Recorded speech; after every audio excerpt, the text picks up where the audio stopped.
It's time to dive beneath the surface and into the minds and hearts of your favorite celebrities and pop culture icons.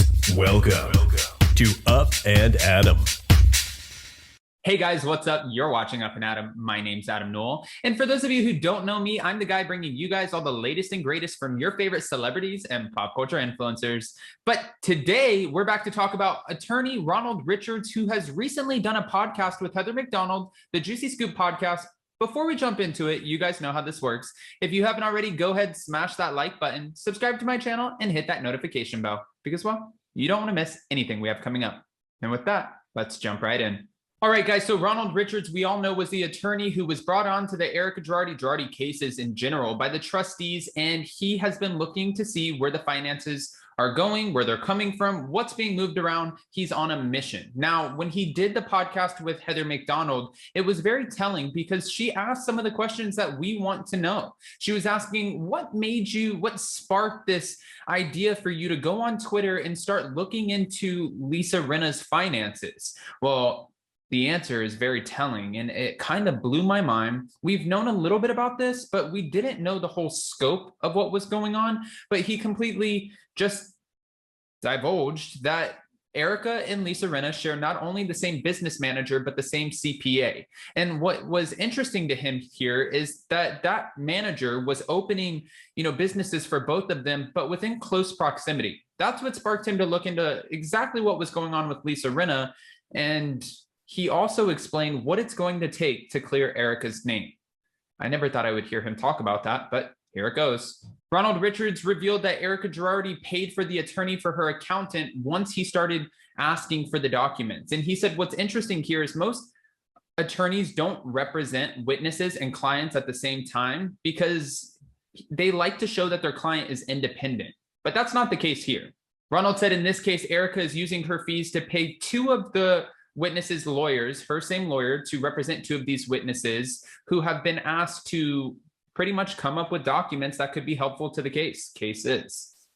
When asked about why, did you go after Lisa Rinna on Twitter, he just made it known that after she went after Camille Grammer and was talking about, you're still an asshole on Twitter and all of this other crap, he felt like, okay, well then why don't I just reveal what's going on in your life? Because I feel like your behavior is extremely hypocritical. Now, we all know from watching the Real Housewives of Beverly Hills, Lisa Rinna, the rumor is that she loves to get into everybody else's business for a storyline.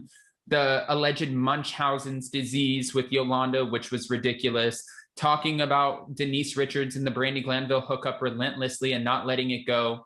Going in on some of our favorite OGs who are not a part of the show anymore, or OG. You know what I'm talking about, guys. But Lisa Rinna has been relentless when it comes to some of these other storylines, but not really giving us too much about herself. I mean, sure, we see that she's starting Rinna Beauty. We also know that her daughter suffered with, health issues. We know that her daughter's dating Scott Disick. We know that she's married to Harry Hamlin. I mean, geez, we've heard that a million times. But we don't really know too much about what's going on behind the scenes. And that's where he thinks this is just a little bit hypocritical. Ronald also added that the post was simply to just kind of show the fact that she shouldn't be attacking everybody else, when it comes to their finances, because she doesn't have financial superiority. Now, also during this segment on, Juicy Scoop, he did talk about how he would love to clear Erika's name. And I don't want to put words into Ronald's mouth, but this is what he said. I intend to clear Erika if she didn't receive any of their large transfers. I'm not her enemy. I've spent hundreds of thousands of dollars in attorney time and tens of thousands of dollars in cost. And what people don't realize is we may get nothing. We may work for months and months and months and not discover a transfer that I can claw back. It's a very big risk. Okay. I didn't necessarily know that, but okay. Now, people have been speculating that Ronald Richards will receive 40% of the $25 million that he discovered that was transferred from Girardi Keys to Erika Girardi's company, EJ Global. But he said that's simply not the case. He would, yes, if he found out there was cash and if there was a little bit more details, but it's much bigger than that. And, for Ronald Richards, he kind of just explained it just doesn't work that way. It doesn't work that way because we can't figure out, was this cash? Was this jewelry? What kind of assets were these? And the simple fact that there's no evidence that she ever received cash in the first place. Ronald said that she may receive, or may have received some valuables up to the 25 million, but that doesn't mean she received $25 million in cash. So with that, she doesn't necessarily have to write a check for 25 million and then Ronald Richards gets 40%. Again, it just doesn't work that way. Now, of course, we know that Ronald Richards explained that it shows on the tax returns that there's 25 million in receivables, but that doesn't necessarily, again, mean that it is money. So right now he has revealed that he's not necessarily getting transparency in access to the tax returns when it comes to Erika Girardi, Tom Girardi, EJ Global, Girardi Keys, these different companies. So he can't just go based off of thin air. He's not actually seen the documents yet. So until he does, he doesn't actually have any proof or evidence as to what those valuables were. Was it money? Was it jewelry? Was it cars? He doesn't know yet. So this is just going to be a matter of time. Ronald Richards said that there's two outcomes here. One is that the CPAs and Girardi himself committed a major tax fraud and perjury, or Erika got some value that she authorized as receivable.